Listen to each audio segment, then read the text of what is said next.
गुलाब अपनी खूबसूरती, खुशबू और कसीर तादाद में पैदा होने वाले फूलों में से एक हैं।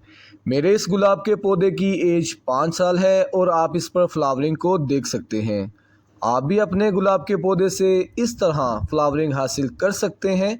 आज की वीडियो में हम इसी टॉपिक पर डिटेल से बात करेंगे। सो फ्रेंड्स, वीडियो कंप्लीट ज़रूर देखिएगा और अगर वीडियो पसंद आए तो इसे लाइक्स एंड शेयर भी ज़रूर कीजिएगा। अस्सलाम वालेकुम व्यूअर्स, मेरा नाम मोहम्मद आमिर है और हमारे यूट्यूब चैनल का नाम टेरेस गार्डनिंग जोन है।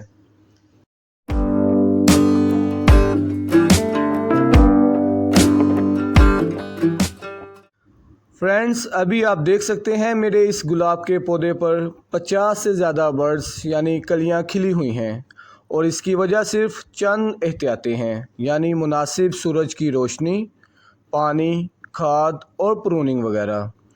फूलों वाले पौधों से ज़्यादा कलियां हासिल करने के लिए फर्टिलाइज़र में कैल्शियम और फास्फोरस की ज़रूरत होती है। इसलिए फर्टिलाइज़र में आप हमेशा कैल्शियम और फास्फोरस वाली खाद ही यूज़ करें।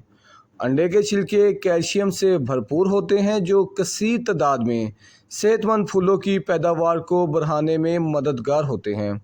इस टॉपिक पर मेरी बहुत डिटेल वीडियो यूट्यूब पर मौजूद है। इसका लिंक आपको नीचे डिस्क्रिप्शन बॉक्स में मिल जाएगा। आप इस वीडियो को ज़रूर देखिएगा। और बिल्कुल इसी तरह फास्फोरस खाद के लिए आप केले के छिलके इस्तेमाल करें। केले के छिलकों को आप काटकर या ब्लेंडर में पीसकर इस्तेमाल कर सकते हैं। इस टॉपिक पर मैं इंशाल्लाह आइंदा हफ्ते एक डिटेल वीडियो अपलोड करूंगा और इससे आपको अंदाज़ा हो जाएगा कि आप फास्फोरस खाद के लिए केले के छिलके फूल वाले पौधों के लिए कैसे और किस तरह इस्तेमाल कर सकते हैं। अब बात करते हैं सनलाइट और टेम्परेचर की। तो फ्रेंड्स, गुलाब के पौधे 20 डिग्री सेंटीग्रेड से 28 डिग्री सेंटीग्रेड के टेम्परेचर पर तेज़ी से नशोनुमा पाते हैं और 35 डिग्री सेंटीग्रेड से 40 डिग्री सेंटीग्रेड तक पौधे पर फूल आने का सिलसिला जारी रहता है। लेकिन जब टेम्परेचर 40 डिग्री सेंटीग्रेड से ज़्यादा होता है तो फूलों की पैदावार बहुत कम हो जाती है और 45 डिग्री सेंटीग्रेड टेम्परेचर पर पौधे पर फूल आना बंद हो जाते हैं। लिहाजा गमले में गुलाब के पौधे को हमेशा ऐसी जगह पर लगाएं जहां दिन की कम से कम 6 घंटे की धूप इसे आसानी से मिलती रहे। अगर आपके गुलाब के पौधे मुसलसल साए में हैं तो वो बीमारियों और दीगर नुकसानदेह हालात का शिकार हो सकते हैं। फ्रेंड्स, अब आप देख सकते हैं इस टाइम पर मेरे गुलाब के पौधे पर मैक्सिमम फूल खिले हुए हैं और इनकी खुशबू मेरे पूरे टेरेस पर फैली हुई है। इस तरह गुलाब के पौधों से फूल हासिल करने के लिए कम से कम 3 दफ़ा खाद देनी चाहिए। खाद में क्या क्या इस्तेमाल करना चाहिए वो मैं आपको वीडियो के स्टार्ट में बता चुका हूँ। अब मैं आपको बताता हूँ कि खाद किस किस टाइम पर इस्तेमाल करनी चाहिए।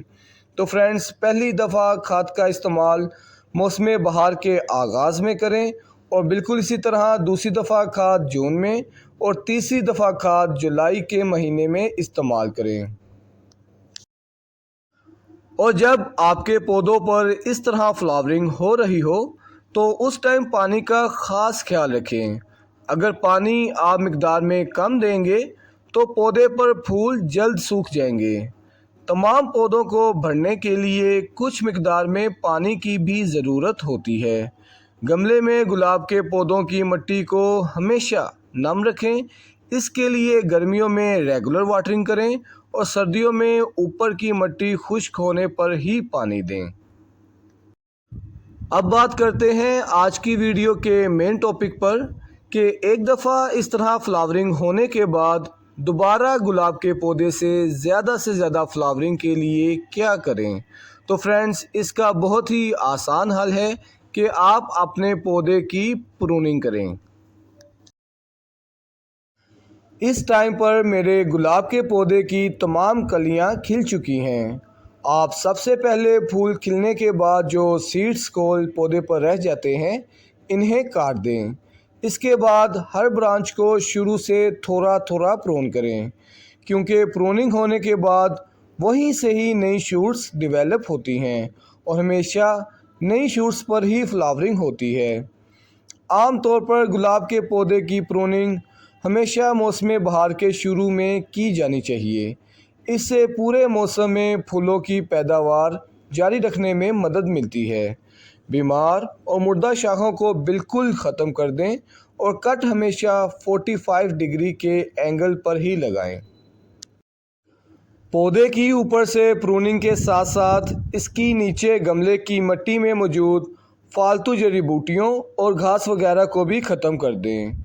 इससे गमले में मौजूद मिट्टी की आप आसानी से गोड़ी भी कर सकेंगे, जो कि आपके पौधे की हेल्थी ग्रोथ के लिए बहुत ज़रूरी है। पौधे अपनी जड़ों से ग़िज़ाई अज्जा और पानी जज़ब करते हैं। हमेशा ऐसी मिट्टी में गुलाब को लगाएं जो वेल ड्रेन्ड हो। अगर पानी का निकास ठीक नहीं होगा तो ये आपके गुलाब के पौधे को गर्क कर देगा, क्योंकि पौधे की रूट्स को सांस लेने के लिए बहुत कम जगह मिलेगी। प्रूनिंग के एक हफ्ते बाद ही आप रिज़ल्ट देख सकते हैं। मेरे गुलाब के पौधे ने फिर से अपनी नई शूट्स डेवलप करना शुरू कर दी हैं। अब फिर दोबारा से नए पत्ते खिलेंगे और फिर नए पत्तों पर कलियां खिलेंगी और फिर इन कलियों से फूल बनेंगे। सो फ्रेंड्स, ये थी वो तमाम इम्पोर्टेंट टिप्स जो मैंने आज की वीडियो में आपसे शेयर की हैं अपने गुलाब के पौधों से ज़्यादा फूल हासिल करने के लिए। गुलाब के पौधे की खेती पर भी मेरी बहुत डिटेल वीडियो यूट्यूब पर मौजूद है। इसका लिंक भी आपको नीचे डिस्क्रिप्शन बॉक्स में मिल जाएगा और मैं उम्मीद करता हूँ आज की वीडियो आपको ज़रूर पसंद आई होगी। और अगर आपको आज की वीडियो से कुछ फ़ायदा हुआ है तो प्लीज़ हमारे चैनल को सब्सक्राइब ज़रूर कीजिएगा और हमारी वीडियोस को ज़्यादा से ज़्यादा लाइक्स एंड शेयर भी ज़रूर कीजिएगा। आपके सपोर्ट का दिल से शुक्रिया। मिलते हैं इंशाल्लाह बहुत जल्द नेक्स्ट वीडियो में। बंदे को दें इजाज़त। खुदा हाफिज़।